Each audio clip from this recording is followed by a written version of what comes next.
Start? Yeah. All right. Who are you and how long did you serve on the Newark Fire Department? All right, my name is Bob Miller.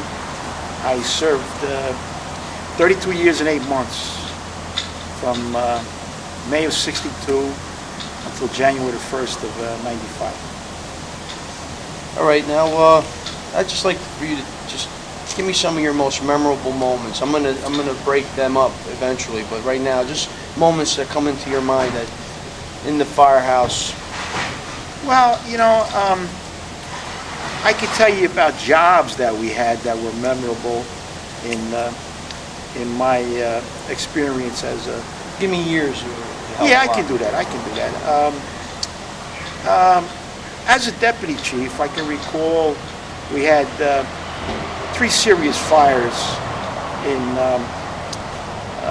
a period of approximately less than a year. And those fires, in my mind, although I've been to thousands of fires, were rather large fires and significant fires. One was, 2 were down Neck, and I was acting chief of department on the weekend, deputy chief filling in as chief of department. And one was October the 10th of 1982. It was McKesson Environmental, where a hazardous situation took off on them, and a tank blew. They were recovering solvents. A good concern. Came out of California. They were known for their safety. At this morning, a process took off, and unfortunately, one of their employees was trapped in there. A couple got burnt, but we had to try and find this individual. And this was an early morning fire, come in at somewhere around 5:30, quarter to 6 in the morning. And tanks blew. It leveled a lot of the equipment in that area, and we had tanks still blowing, talking about 500,000 gallon tanks, 3 million gallon tanks. And a second alarm was transmitted, and I came into on a second alarm, and it caught from Doremus Avenue to stretch into the tanks themselves. It was about 3/4 of a mile from Doremus Avenue into the tanks. And at that time, I had the rescue squad, Captain Apostolico, cut the fence, and we stretched in. We're trying to find this individual for over a period of an hour, and he was in a control tower, one of the toughest individuals I've ever seen. And we finally located him. He was pinned up against a wall, and the rescue squad went in with the Hearst tool and some other equipment that they had to extricate this individual. And as I indicated, the guy was one tough individual. He went directly to St. Barnabas, and I knew he wasn't going to make it, but he surprised me.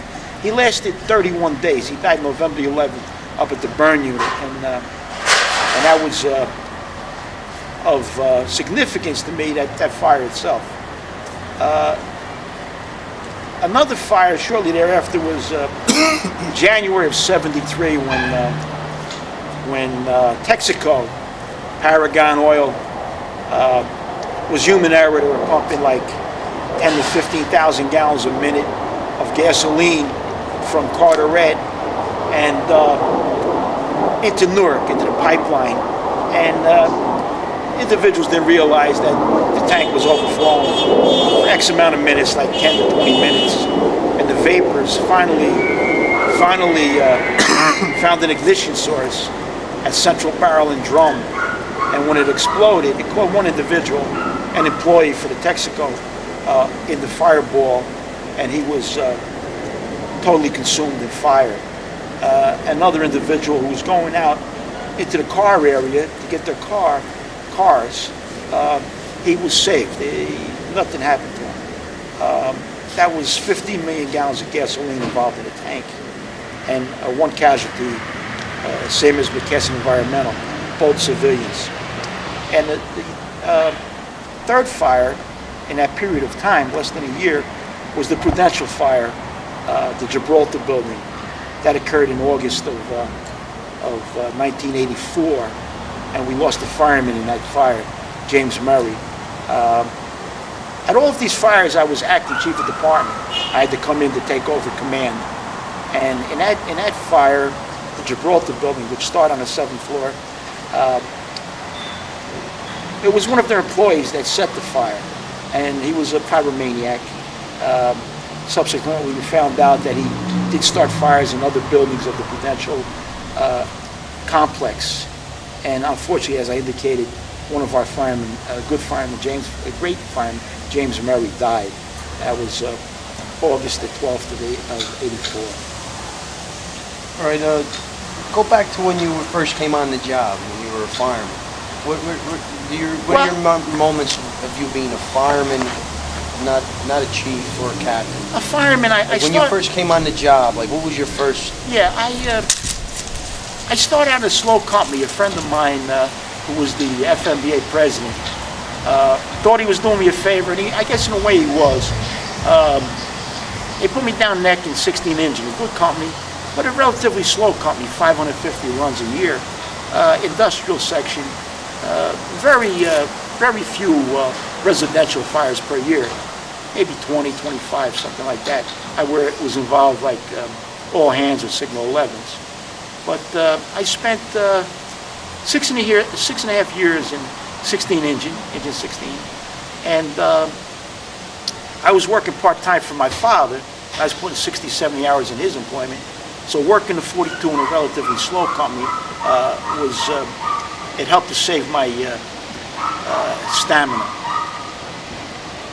And I got promoted in '68, December the 6th of '68. I wanted to work my way to a busier company. My first assignment was Engine 1 as a captain, and there was no other openings for me until 1970 up in 6 Engine, which was the busiest engine company in the state of New Jersey at that time. And subsequently I went to Engine 6 in June of 1970. While I was at Engine 1, which was a key company downtown, it was a unit that never was relocated, Engine 1, and when I went to Engine 6, we never got a relocation. They were key companies in the period of time that I spent as a captain. But while I was a captain of Engine 1, we had a fire at Mulberry and Thomas, and it was a 2.5-story frame occupied. Fire in the attic area, top floor, and 14 Engine was first due. Good company. They took all they could, and they vacated the attic, passed on. And being a young guy, a captain, 30 years old, I took the line, and truck 1 was trying to open the roof, but they didn't open it up yet. At that time, we were using primarily filter masks, Acme's or Burrell's, and that was the standard mask. And I found out that it doesn't actually replenish your air, your oxygen that's necessary. So I got overcome. I was pulled out of the attic area and brought down to the street level, and they tell me I was out for like 8 minutes. When I removed my mask, I was foaming at the mouth, and I came to when the ironbound ambulance, two lovely girls were working on me, and I said, well, if this is the way you're going to go, I want to go this way. Because I thought I was in heaven when I looked up and I seen their breasts and beautiful faces. Okay, now tell me about the guys you were friends with and you got along. Give me an idea of the firehouse lifestyle you had when you were a fireman and what you looked forward to every day. You don't have to go crazy, Well, you tell me whatever you feel you would want everybody to know. I made rank pretty rapidly. The openings were there. I made battalion chief. Served 2 years in 6 Engine as a captain. Made battalion chief in April of '72. I made deputy in November '77. But I really had few friends on the job because as chief officer, you're not supposed to have friends. I'm only kidding you, but we had a tight-knit group wherever I served.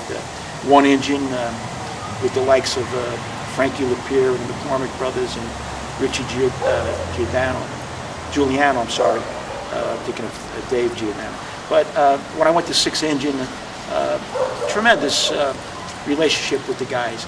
And with 6-engine, there was a lot of pride, and you had to hold your ground. You had to compete against the likes of Engine 20. They called it the USA Fire Company, Engine Company, and Engine 12, Engine 18, Engine 11. A lot of competition, and you couldn't let you had to make sure you couldn't give up any part of the fire ground to these individuals, because you'd have fights, you'd have, although you'd do anything for your brother firefighters, if you gave up that line and you were inside, forget about it. Your own company beyond you, you know. I really enjoyed my time at Engine 1, Engine 6. Engine 6 was the busiest engine company in the state of New Jersey. And when I got promoted, for the first time we broke Truck 5 on Belmont Avenue's run number, which we beat them by maybe 20 runs. Just about 40 runs short of 4,000 in 1972. In your time on the job, now, what year did you come on the job? 62, May the 1st. Came on 62 and you retired in? Actually, the official date was January the 1st of 95. 95. So you did time in the 60s, you saw the 70s, you saw the 80s, and you saw partially part of the 90s. Correct. What year? What decade did you think was like the toughest? I mean, according to our records, we have the 80s was, but I mean, I think the 70s, a very trying time. A lot of fires, a lot of good work, a lot of arson. 80s continued on into the 80s, but for me, I think the peak of the fire workload was the 70s. Case in point, I went to the 4th Battalion from 74 to 77, and we were doing about 5,000 runs a year, 5,200, just the 4 chiefs and their drivers. And of those 5,000, 5,500 alarms, figure almost half were fires, almost half. And a lot of false alarms, pull boxes, signal 300s. A lot of good jobs. To me, it was the 70s that was the peak period. Although I know in 81, 6-engine did 5,010 alarms, and the 4th Battalion did over 5,700 runs. Okay.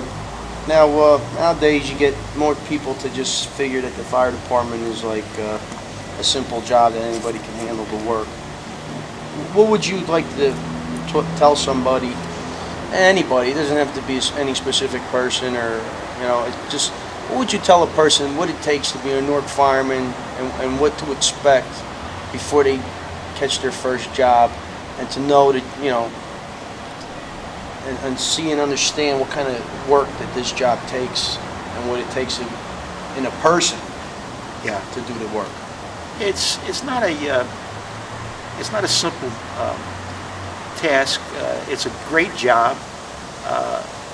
There's a lot of training that's necessary before you get into the real nitty-gritty of fighting fires, and most of that is actually learned in the respective companies and battalions.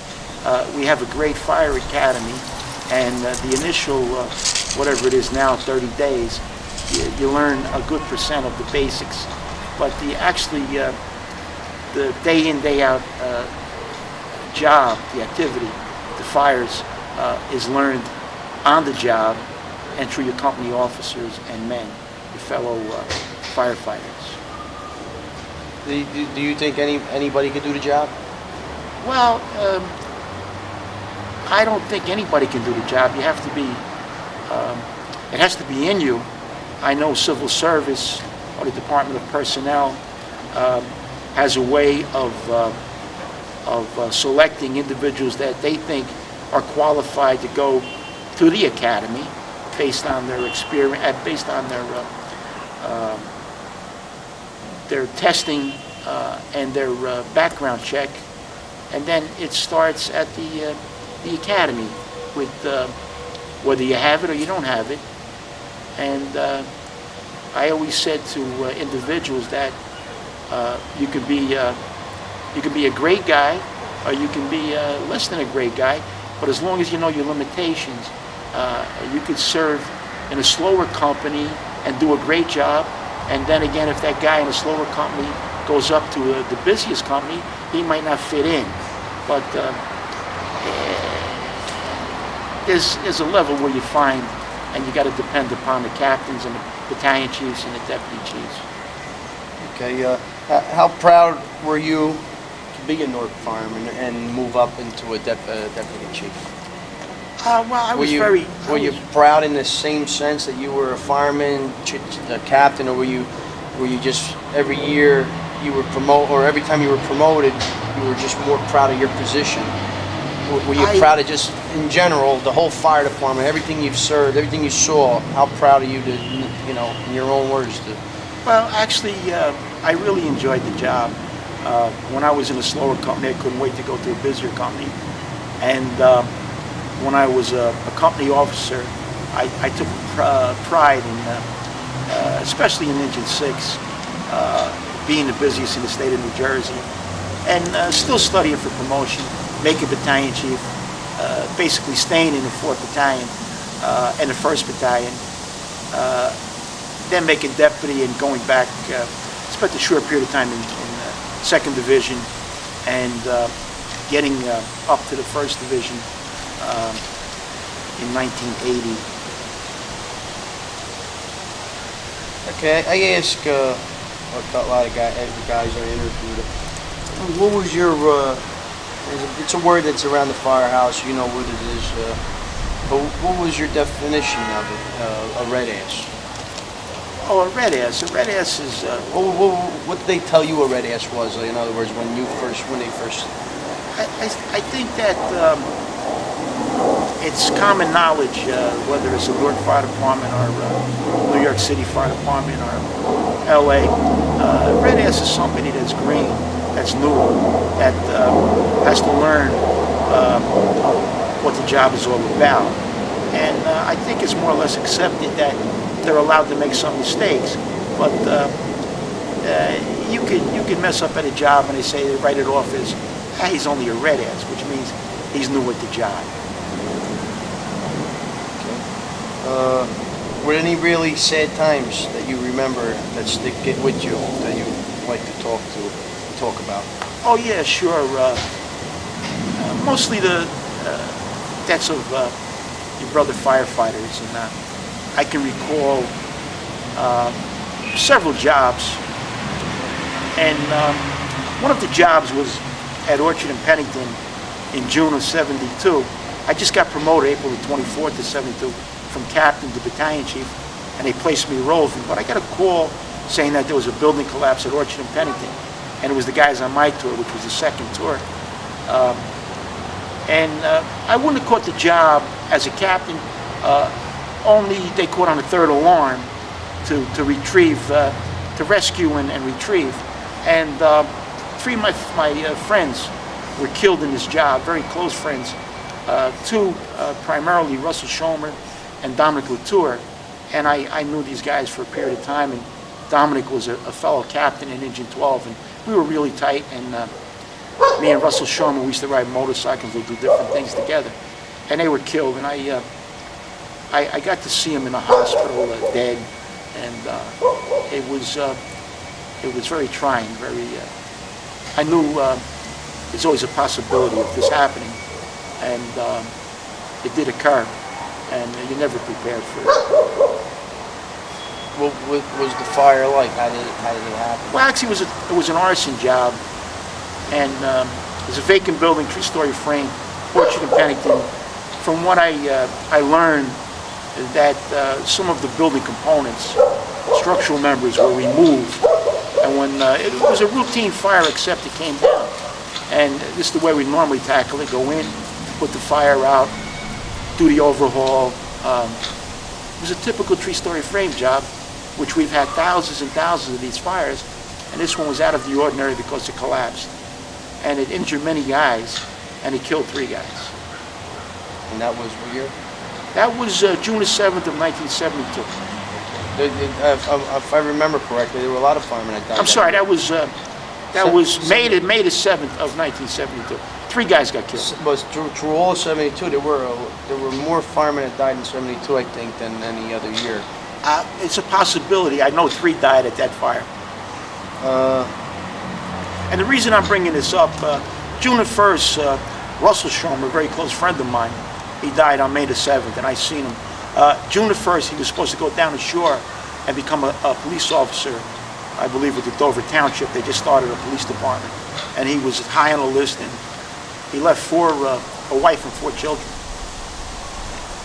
Okay, now that we got some sad stuff out of there, how about some funny stuff? Any good comedy things not comedy, anything that's funny that the guys did in the firehouse that you could say on camera? Yeah, probably. A lot of guys don't like to. Nah, probably. That was the best part of going to work, was having a lot of fun with the guys, knowing that you're in a busy units, and you're having great meals. You're anticipating fires. Could happen anytime, and it did happen quite a few times. I've been to thousands of fires myself when I look back upon it, but we had many laughs, and it was great in the ghetto with the fellow firefighters, police officers, and a lot of laughs. Any stories? Yeah, none that I really can think of right now that were... Okay, when you were a fireman, how did you look at the officers and the captains when you were a fireman?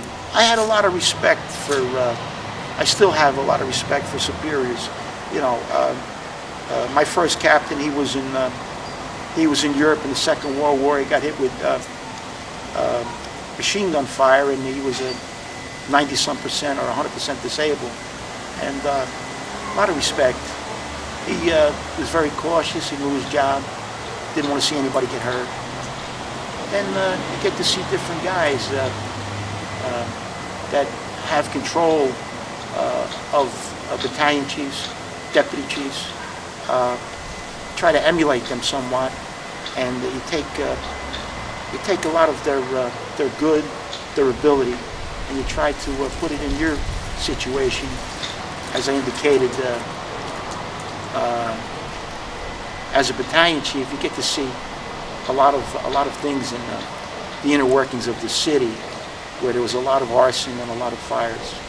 You know, you could be working on a Friday night and get 20 alarms between 6 and 8 a.m. in the morning.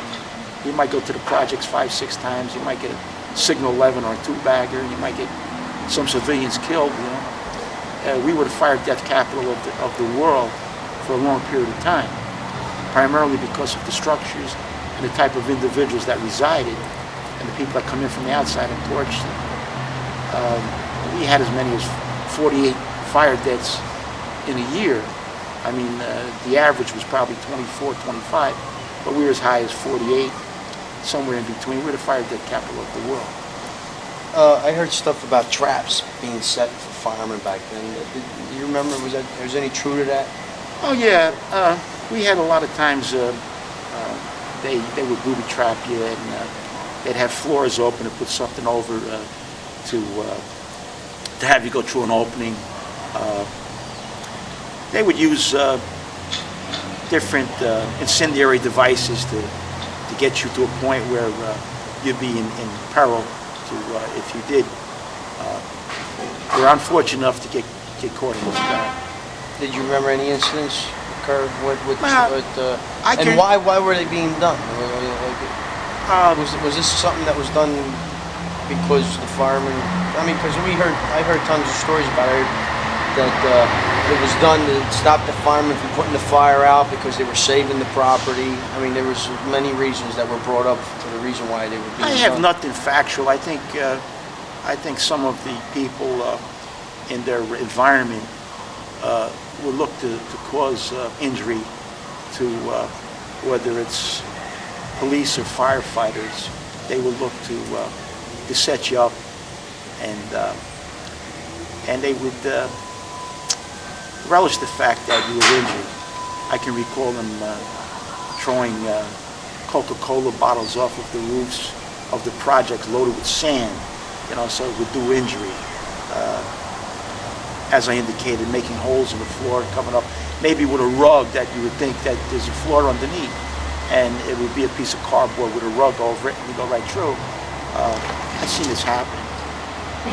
Did you grow up in the city? I was born and raised in Newark. I came from down Neck. I was born July of '38, and I spent up until 1969 when the city of Newark bought my house out from me. And if I didn't do that, they had condemnation proceedings. But I moved out in '69. How do you remember the city from when you grew up and up until today's day? Like what the changes that you've seen. I mean, did you see it get from good to bad to getting better? I mean, how do you look at the city now? I had great respect. Compared to all the years that you saw. Yeah, I went to Eastside High School, 52 to 56. And we had a good mix of whites, blacks, Chinese. A lot of Chinese were on Mulberry Street. Some Portuguese. We had no problems as far as black and white issues. Although they were the minority, maybe 20%, 15%. I had a great experience in high school, and graduating in '56 and immediately going into the service. And I left for over 3 years, and I was proud to say I came from Newark, New Jersey. I think the various wards have changed. I don't know if any have changed for the good, although the Portuguese Americans and the Portuguese really influenced the ironbound section. And the North Ward has stayed primarily the same as far as, primarily the same with their structures. Other parts of the city have gone downhill quite a bit. Vailsburg, which used to be a blue-collar section, we found out that we had a lot of incidents of crime and fires in Vailsburg. One more thing and then Yeah, we're done. yeah. Finally, what I wanted to, you're gonna get, I'm gonna give you the camera. I'm gonna leave it to you now. You're gonna finish up here. Everything we talked about, you gave me plenty, Yeah. But now you got the spotlight for your own sake. I want you're gonna, when we're done with this tape, you're gonna, we're gonna do our best to put it together properly, and we're gonna do as much investigating as we can. Sure. We're working with historians, guys writing up, stuff. Right. And nobody's perfect with what we're doing, what we do. But especially when you deal with history. So now, as you, the chief, your nickname was Macho Man. I don't know if you want to keep that. Some guys like Fredette wanted Frenchie. No. You wanted straight up. You wanted straight up Bobby Miller. Yeah, that's good. Okay. Yeah. Frenchie said, I want Frenchie Fredette because nobody knew me as Ray or Reggie. Nobody knew me as Reggie. No, we knew Frenchie. Yeah. Okay. So Bobby Miller, the deputy chief of the Newark Fire Department. Give me your last. Your own opinions about the fire department and what it did for you as the person that you are. Okay, this rolling now? Yeah. Yeah. Well, a lot has changed since I went on the job, and it seems like yesterday, even though I'm retired about 5 years now. In '62, we had about 1,000 members on the job. When I come on, it was 25 engine companies, 12 ladder companies, a rescue, a fireboat, salvage units, paid for by the insurance companies.